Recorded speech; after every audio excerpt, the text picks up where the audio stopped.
Bonjour, je suis le Père Thibaut de la Communauté Saint-Jean et je viens vous parler aujourd'hui de la puissance de la parole de Dieu dans notre vie. Aujourd'hui, nous nous arrêtons donc sur la puissance de la parole de Dieu pendant le temps du carême.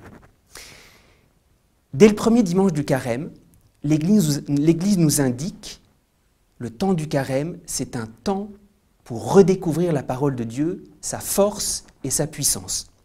Et dès le premier dimanche du carême, Jésus nous dit cette parole extraordinaire: l'homme ne vit pas seulement de pain, mais de toute parole qui sort de la bouche de Dieu.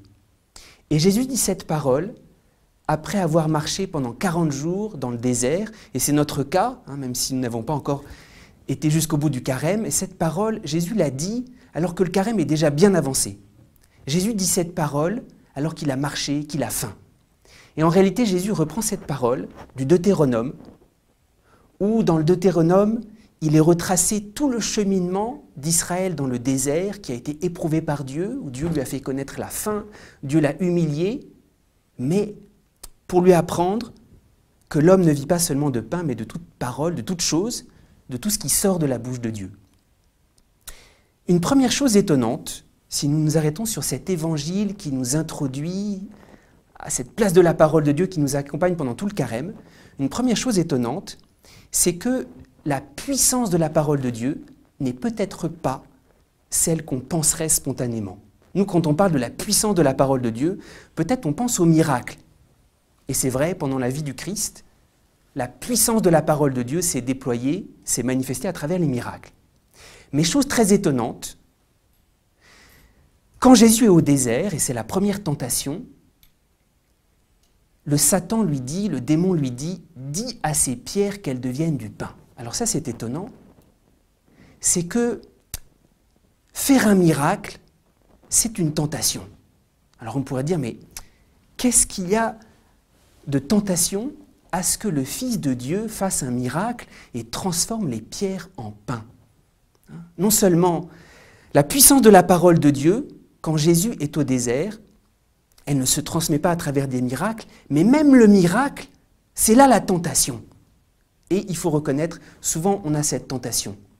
Tant que Dieu ne fait pas de miracle dans ma vie, c'est que sa puissance ne s'est pas encore déployée, que sa parole toute puissante ne s'est pas déployée. Eh bien Jésus nous dit, ça c'est une tentation, parce qu'on voudrait que la puissance égale miracle. On va découvrir justement que la puissance de la parole de Dieu, elle est d'une certaine manière beaucoup plus grande que le miracle. Et elle est beaucoup plus proche de nous, et elle est beaucoup plus accessible. Alors, première chose curieuse, c'est quoi cette puissance de la parole de Dieu qui n'est pas le miracle? Et puis, chose étonnante, en quoi c'est une tentation? Parce que c'est très bien que le Fils de Dieu dise à ces pierres de devenir du pain. Qu'est-ce qu'il y a de mal à ça? Qu'est-ce qu'il y a de mal à ça pour Jésus, qui est le Fils en personne, qui s'est mis dans la fragilité du désert, de dire à son Père, à travers moi et par ma bouche, fais que je puisse me nourrir, viens soutenir ma faiblesse. C'est très étonnant. Comment est-ce que ça, c'est une tentation? C'est au contraire légitime. À première vue, c'est parfaitement légitime que Jésus demande à ces pierres qu'elles deviennent du pain. Parce que c'est légitime, quand on a marché pour Dieu, quand on a été faible, de dire mais que la puissance de Dieu se manifeste et qu'elle me soutienne dans la faiblesse. Cette première tentation du Christ qui touche la parole de Dieu, la puissance de la parole de Dieu, au début on ne la comprend peut-être pas. Et souvent, si on la lit en raccourci, on croit que cette tentation c'est la gourmandise. Certains disent oui, cette tentation, dit à ces pierres qu'elles deviennent du pain, c'est la gourmandise. Mais ce n'est pas la gourmandise. C'était la gourmandise pour les fils d'Israël, quand ils avaient marché dans le désert. Et eux, ils étaient gourmands. Et ils en avaient marre de la manne, ce pain mystérieux que Dieu leur avait donné. Et eux, ils étaient gourmands, ils rêvaient des melons, des concombres. Et ils disent, nous, on veut de la viande, on ne veut plus ça. Mais quand le Satan dit à Jésus, dis à ces pierres qu'elles deviennent du pain, ce n'est pas une tentation de gourmandise. Le Satan ne présente pas à Jésus un plat de foutou, sauce graine ou du placali ou quelque chose qui soit un peu festif. C'est juste de dire que ces pierres deviennent du pain. On dit, mais à la limite, ça serait une grosse gourmandise, on comprend, c'est une tentation. Mais quelle est la tentation dans ce que propose le Satan.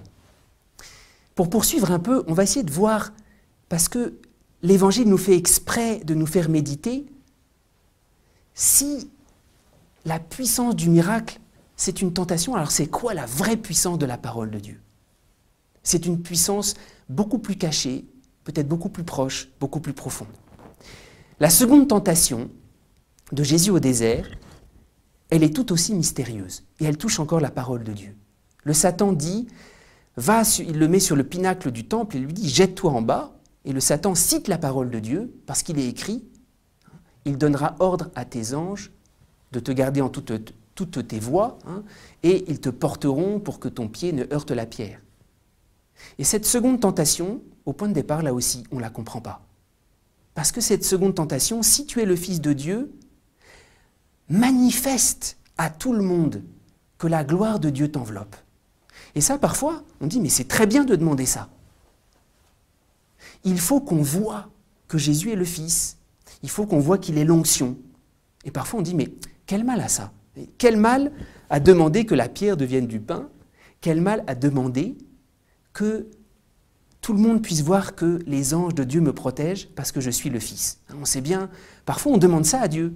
Fais descendre l'onction ici, qu'on voit bien que ici ce sont les fils de Dieu, manifeste ta gloire. Alors les deux premières tentations, si on est loyal, on ne les comprend pas tout de suite. Et la troisième tentation, c'est un petit peu pareil. Alors le Satan se dévoile un peu plus, parce qu'il dit, si tu te prosternes devant moi et si tu me rends hommage, je te donnerai, il lui fait voir sur une autre montagne tous les royaumes du monde, je te donnerai tous ces royaumes. Alors là, Satan se dévoile parce qu'il veut qu'on l'adore. Mais là aussi, cette tentation, elle est très subtile. Parce que le Satan, parfois on ne le voit pas. Parfois on nous propose du pouvoir, juste en échange de se courber devant quelqu'un d'autre, de lui rendre honneur. Parfois c'est juste à travers la flatterie. Alors ces trois tentations, elles sont pour nous faire découvrir c'est quoi la vraie puissance de la parole de Dieu. Et nous on penserait, peut-être comme Satan, que la puissance de la parole de Dieu, c'est le miracle. Mais oui, c'est ça la puissance. Dis à ces pierres qu'elles deviennent du pain. Nous, on penserait que la puissance de la parole de Dieu, c'est que tout le monde voit que Dieu nous porte. Jette-toi en haut du temple. Et puis on pourrait penser que la puissance de la parole de Dieu, c'est que on puisse un petit peu dans ce monde être reconnu, au milieu des royaumes du monde avoir une place.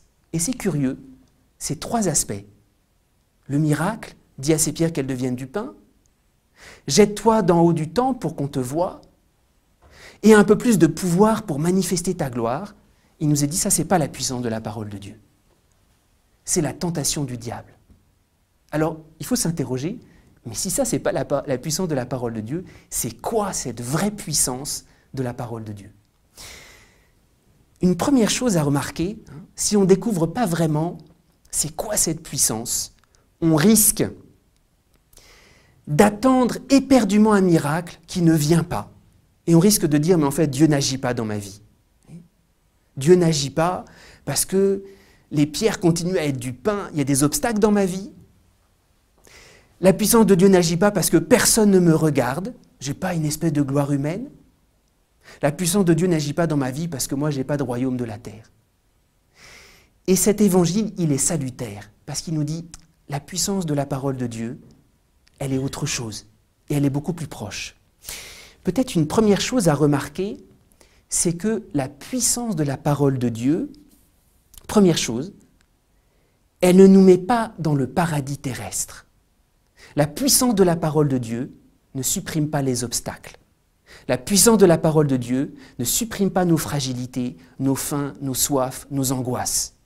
Et ceux qui veulent prétendre que la puissance de la parole de Dieu, elle nous remet dans un espèce de paradis où il n'y a plus aucune difficulté, où tout va bien, ceux-ci mentent. Le Christ lui-même, avant sa passion, alors qu'il annonce qu'il va rentrer dans la fragilité, Saint Pierre lui dit « Ah, Dieu t'en garde !»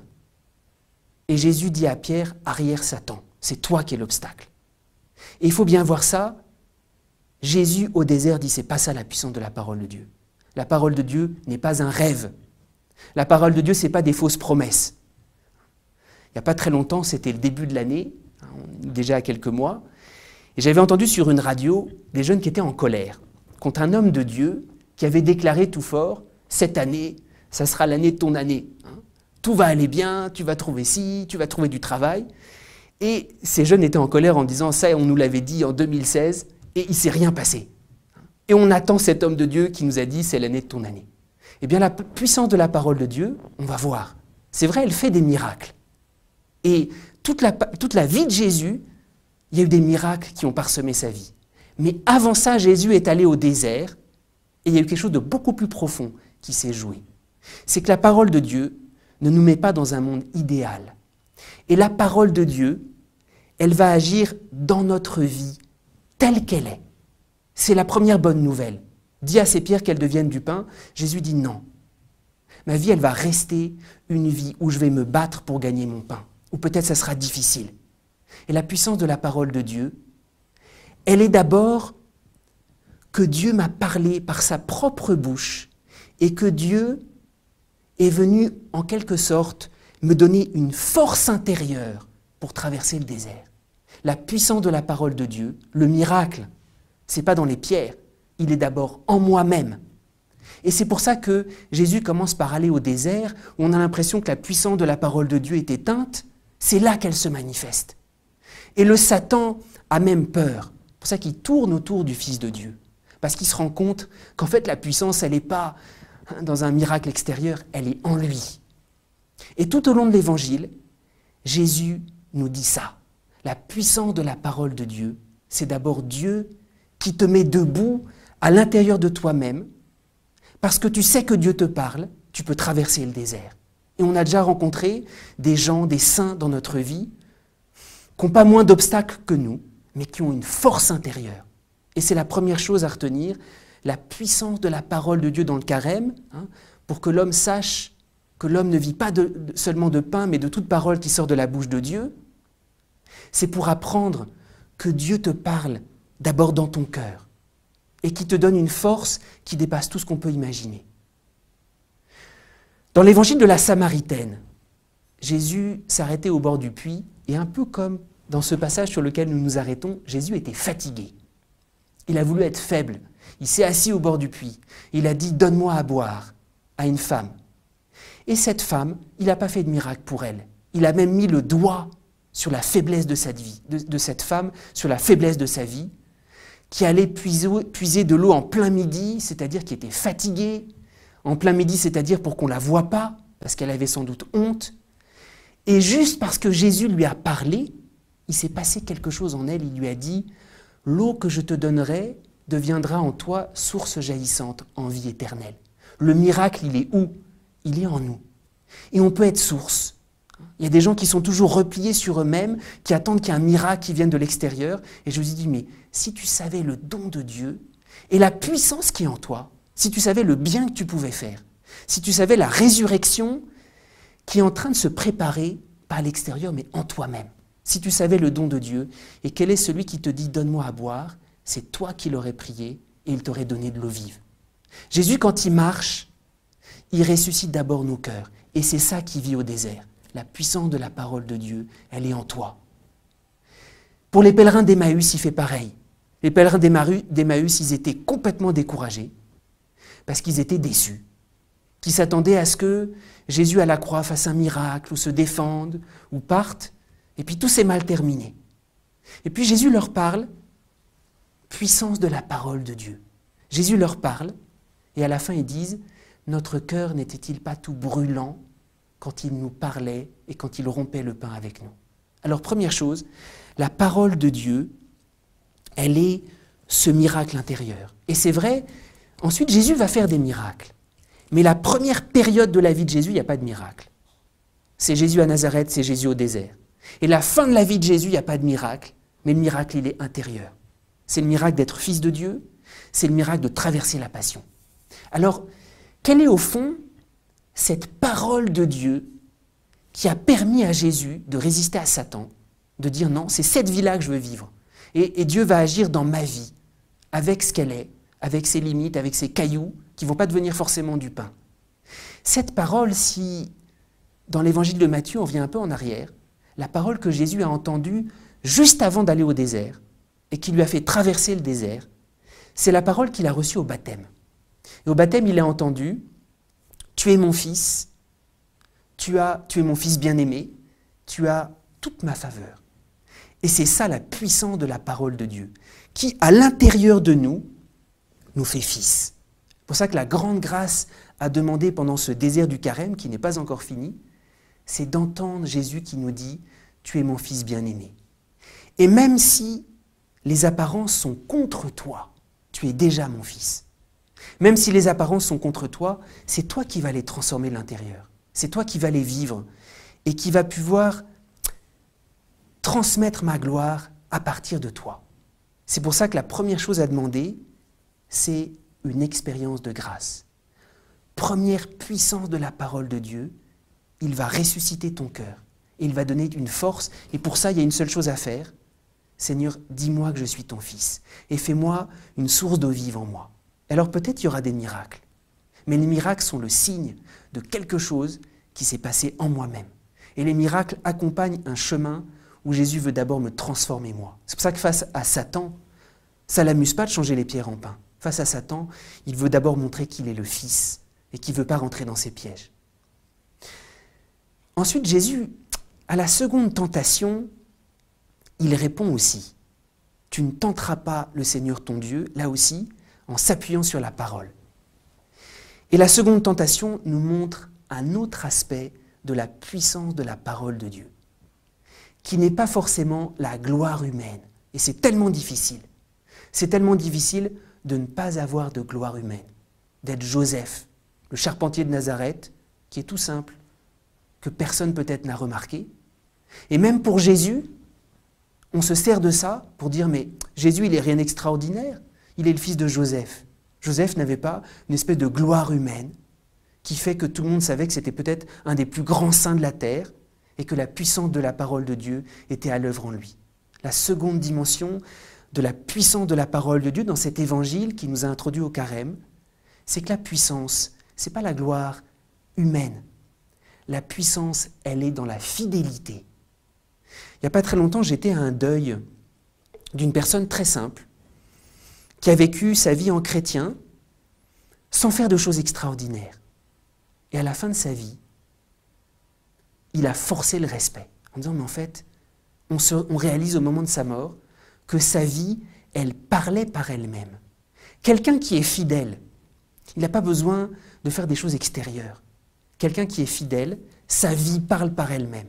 Sa vie, elle est un témoignage. Pendant le carême, la parole de Dieu agit à travers notre humilité, notre fidélité. Quelqu'un qui est humble, Saint Joseph, Sainte Thérèse de l'Enfant Jésus. À la fin de sa vie, les sœurs se disaient « Qu'est-ce qu'on va dire de cette sœur parce qu'il n'y a tellement rien d'extraordinaire autour d'elle ?» Et elle est docteur de l'Église, sa puissance se déploie au ciel. C'est elle qui a redonné le sens de la puissance de la parole de Dieu. Alors la seconde tentation, c'est que la parole de Dieu ne va pas nous donner forcément la gloire humaine, va pas forcément impressionner, mais elle va impressionner à la fin de notre vie, ou elle va impressionner sans que les gens s'en aperçoivent. On dit ça, un arbre qui pousse, une forêt qui pousse, c'est pas impressionnant, mais c'est gigantesque.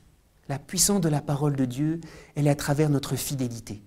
Et le temps du carême nous apprend, c'est bien là que Dieu agit. Une mère de famille qui fidèlement élève ses enfants, qui se bat.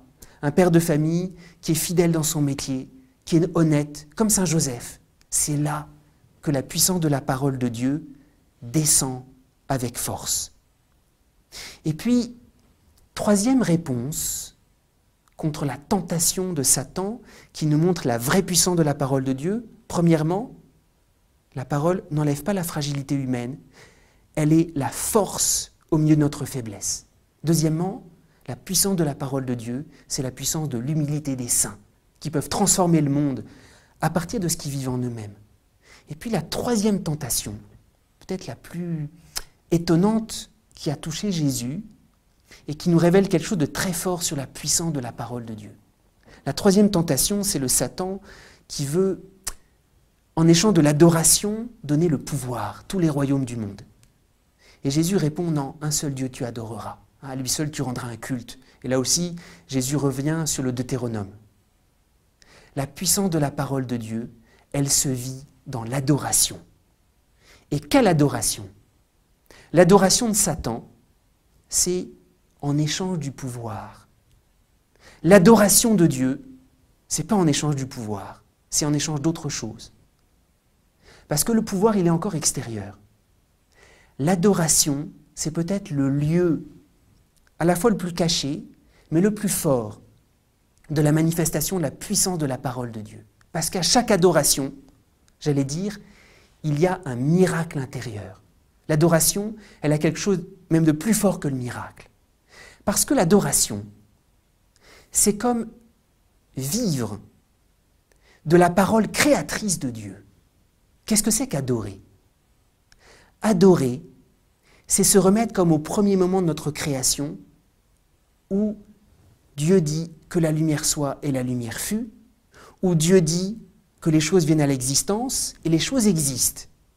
L'adoration, c'est se souvenir que par une parole toute puissante, chacun d'entre nous, on a été tiré du néant. C'est pour ça que on adore dans le désert du carême en venant tout simplement avec notre néant. La première tentation, c'est Jésus qui dit « accepte ta faiblesse ». La deuxième tentation, c'est Jésus qui dit « non, accepte l'humilité ». La troisième tentation, Jésus répond « accepte d'adorer et d'avoir été sorti du néant ». Et c'est ça la puissance de la parole de Dieu. Parce que la parole qui nous a créés, chacun de nous, c'est une parole que Dieu ne reprend pas. Nous avons tous été tirés du néant, et quoi qu'il arrive, on peut entendre cette parole, qui est une parole éternelle. Même si on a péché, Dieu continue à faire qu'on est quelqu'un pour lui, qu'on est son fils. C'est pour ça que dans l'adoration, Jésus nous fait entendre, comme il l'a entendu, « Tu es mon fils, moi je t'ai engendré ». La parole qu'on entend pendant l'adoration, c'est une parole secrète, très mystérieuse, qui ne dépend pas de ce qu'on a fait. Nous, on est tellement habitués à faire quelque chose pour avoir un compliment. Alors j'ai fait une bonne action, on me dit « Ah, ça c'est bien mon père hein » ou « C'est bien mon enfant, tu as fait ça ». L'adoration, c'est qu'on se présente avec rien, en disant « Quoi que j'ai fait, il y a une parole éternelle qui me sort, qui est plus forte que mes péchés. » C'est pour ça que l'adoration, c'est la racine de la miséricorde, où Dieu nous dit « C'est moi qui t'ai créé, même si tu n'avais encore rien fait. » Et pour te tenir devant moi dans l'adoration, tu n'as pas besoin d'action extraordinaire. Même si tu as péché, tu peux revenir dans l'adoration. Parce que tu n'adores pas ou Dieu ne te regarde pas dans l'adoration, même à partir de tes actes, même qu'ils soient bons ou mauvais. Dieu te regarde à partir de lui. Je t'ai sorti du néant parce que moi je t'aime. Alors la puissance de la parole de Dieu, le chemin du carême, c'est le chemin à travers nos fragilités. On vit ça dans le jeûne, comme Jésus.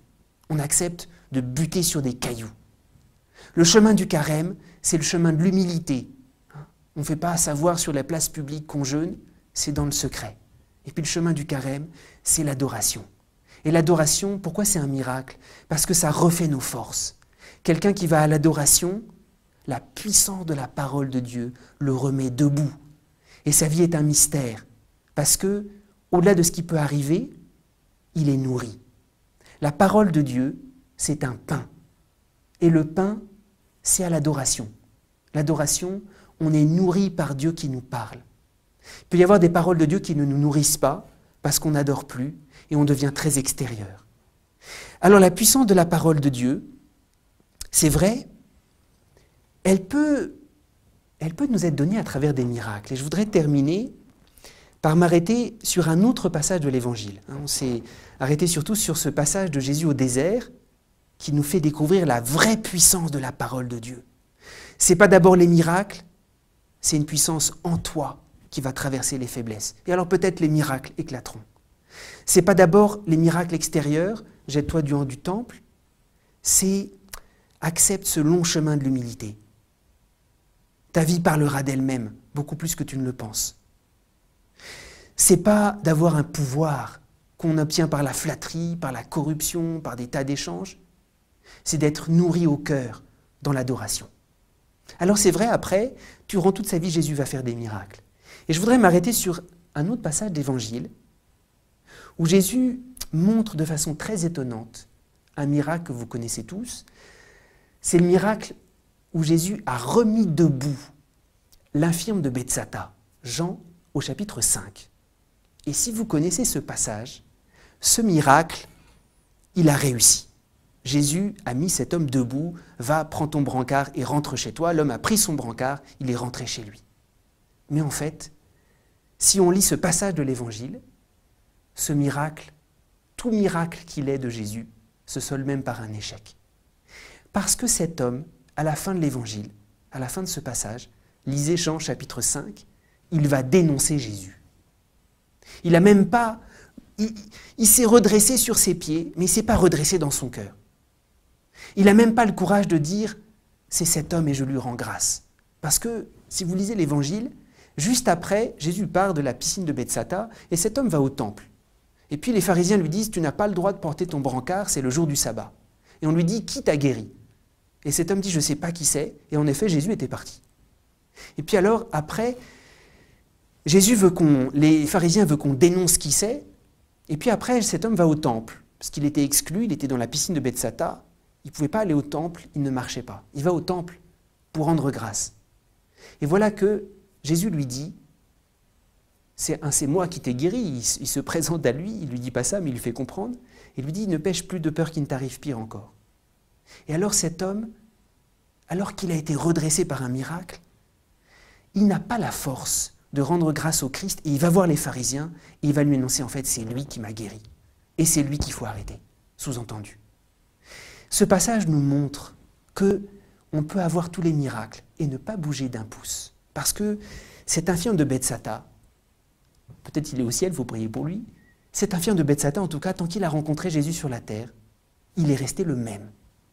Quand Jésus est descendu dans la piscine où il était, Jésus lui dit « Est-ce que tu veux guérir ? Est-ce que tu veux que la puissance de la parole de Dieu vienne en toi ?» Et que répond cet homme? Cet homme ne répond pas « Oui, je le veux ».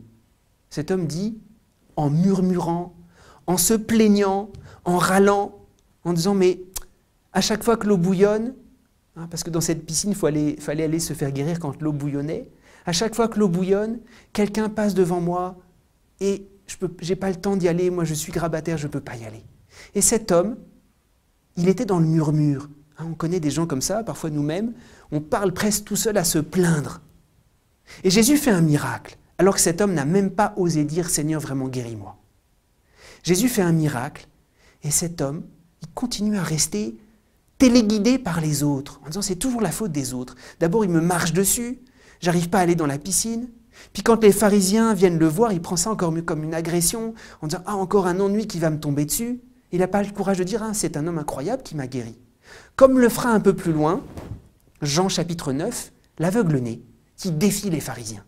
Et là, ce miracle a été profitable. Et l'aveugle-né leur dira, mais c'est très étonnant, comment se fait-il que je vois? Cet homme, s'il n'était pas de Dieu, il ne pourrait rien faire. Jean au chapitre 5, cet homme, il est resté le même. Et quand Jésus vient le voir, pour lui dire, mais ce miracle, il était pour ta conversion. Il n'était pas pour juste te mettre debout, il était pour ta conversion. Ne pêche plus parce que tu es encore dans le péché, de peur qu'il ne t'arrive pire encore. Ne pêche plus parce que tu n'es pas sorti de ton péché. Tu es encore en train de te plaindre, tu es replié sur toi-même. Et cet homme, il va dénoncer Jésus, et c'est encore même de la faute de Jésus. Alors cet évangile nous montre la puissance de la parole de Dieu. Elle est annoncée à travers les miracles, mais juste annoncée. Mais la vraie puissance, elle dépend de notre conversion. Et la première conversion, c'est de sortir, comme l'infirme de Bethsata, de cet état d'esprit où on attend que tout vienne de l'extérieur. Et tout est de la faute des autres. Et la puissance de la parole de Dieu, ben non, elle n'agit pas dans ma vie, c'est d'abord dans les autres. Et il marche dessus. Et même quand Jésus vient intervenir, on est capable de dire c'est encore la faute de Jésus, on a encore des problèmes. On est chrétien, et puis on a des problèmes qui arrivent en disant vraiment Jésus nous attire des histoires. Alors la puissance de la parole de Dieu, il faut l'entendre de la bouche du Christ. Et surtout, il faut comprendre ça. On aura beau avoir tous les miracles. Si on ne dit pas « Amen Seigneur », je veux entendre que je suis ton fils. Je veux entendre que cette puissance, elle jaillit de moi. Que cette puissance, c'est moi qui vais la transmettre aux autres. Si on ne veut pas bouger, la puissance de la parole de Dieu restera à notre porte. Le temps du carême, c'est le temps de la redécouverte de la véritable puissance de la parole de Dieu à travers un chemin laborieux où on se bat avec nous-mêmes, où on repère les lieux où en fait on perd du temps. Parce qu'on attend un miracle qui ne vient pas, on attend des situations qui ne viennent pas et on dit non, Dieu n'agit pas dans ma vie. Et on est comme l'infirme de Bethsata, peut-être même Jésus nous a parlé, on n'a même pas vu que c'était lui. Peut-être qu'il a fait un miracle ou un signe, on ne l'a même pas vu. Parce que pour nous, le miracle c'était ça, et puis on avait enfermé Jésus. Le miracle, il est très important dans l'Évangile, mais il est pour nous ouvrir à l'action de Dieu. Il n'est pas pour que nous, on enferme Dieu et on voudrait qu'il fasse ça dans notre vie. Mais Dieu, on ne peut pas le caser dans notre vie. La puissance de la parole de Dieu, c'est d'abord qu'on doit craquer intérieurement. Et ça doit appeler la conversion. Alors, on s'est arrêté sur Jésus au désert. Et Jésus au désert, c'est une bonne nouvelle. Parce que si Jésus n'était pas parti au désert, on pourrait penser, alors lui c'est normal, la parole de Dieu agit dans sa vie parce qu'il est le Fils, comme s'il était au paradis. Non, Jésus l'a dit, moi je veux descendre dans ta faiblesse. Et ce que j'ai vécu au désert, la parole de Dieu, elle est à l'œuvre en toi. Il faut juste, dans la simplicité de l'adoration, que tu cries vers ton Père en disant « Seigneur, je suis convaincu et j'ai la certitude que le premier miracle, ça commence par moi. Le premier miracle, c'est ma conversion. Le premier miracle, c'est ma fidélité. Le premier miracle, c'est mon humilité. Le premier miracle, c'est d'accepter mes faiblesses et que la puissance de Dieu est à l'œuvre en moi. » Alors surtout, ne perdons pas de temps. Souvent, on perd du temps parce qu'on attend quelque chose qui ne vient pas. La parole de Dieu, comme dit saint Paul, elle est tout proche. Elle est dans ta bouche. Elle n'est pas en haut pour que tu puisses dire elle est inaccessible, hors d'atteinte. Elle est tout près, elle est là dans ton cœur pour que tu la mettes en pratique. Alors, la puissance de la parole de Dieu, on va prier pour que chacun d'entre nous, on ait cette expérience de grâce.